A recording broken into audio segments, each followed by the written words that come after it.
Who that?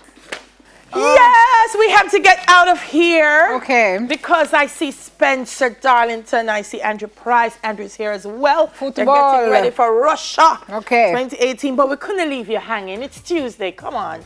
We have to do some girl talk. So today we're doing a few signs from your partner that they need space.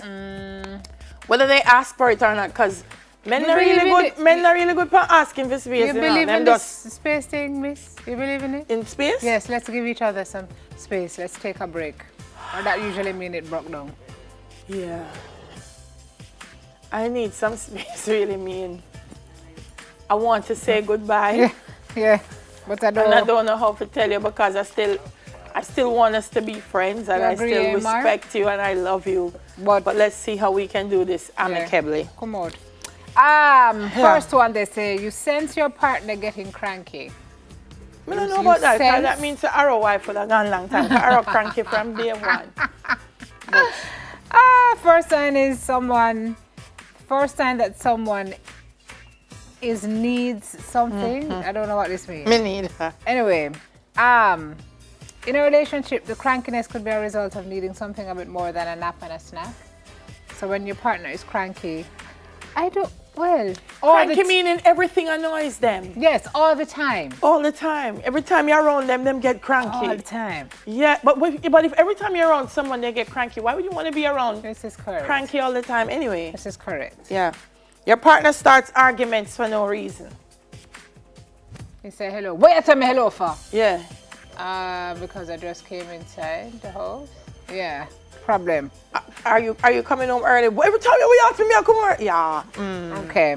Your partner goes along with everything. No, that's the opposite to arguing. Other side of the spectrum. Let me say, you do it. Me not really, it no matter.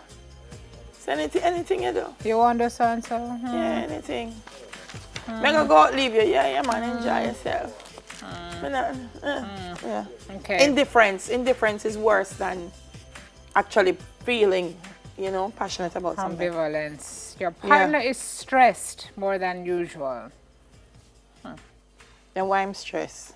Well, if it's work, family, money, medical concerns, usually stress. But if there seems to be something else and the source of the stress is always you, then that's a red flag. I'm on the fence with this one. Tell me. Because it could be that whatever the source of the stress is, they can't address it. And so that's why it's coming out on you. Which, it might be they can't address it. So I don't know if they need space or they just need help in understanding how to process the stress and deal with the stress. But if you try help them and every day then come home and you them and take out the stress span, darling, you need space, not him. You need space. Your partner is clearly codependent. They can't do anything without your approval. They're constantly checking in. So it's a little bit of stalking with a little bit of can't help themselves. I guess if they're attached to your hip, this says, then that's a sign. This is a catch-22, Because we're going to say that now, and then when the man not call none at all, then they're going to say, you don't extremes. Look how Daly and Simone tell the man, say, I'm not for coming. And balancing okay, bye, we have relationship is good. Your connection feels off. Yeah, bye. Your partner seems annoyed by your physical presence. Then, hello, nobody have to tell us, go on. Your partner says, I just need a moment. Take several. Take that moment and in take time, some seats as well. All right.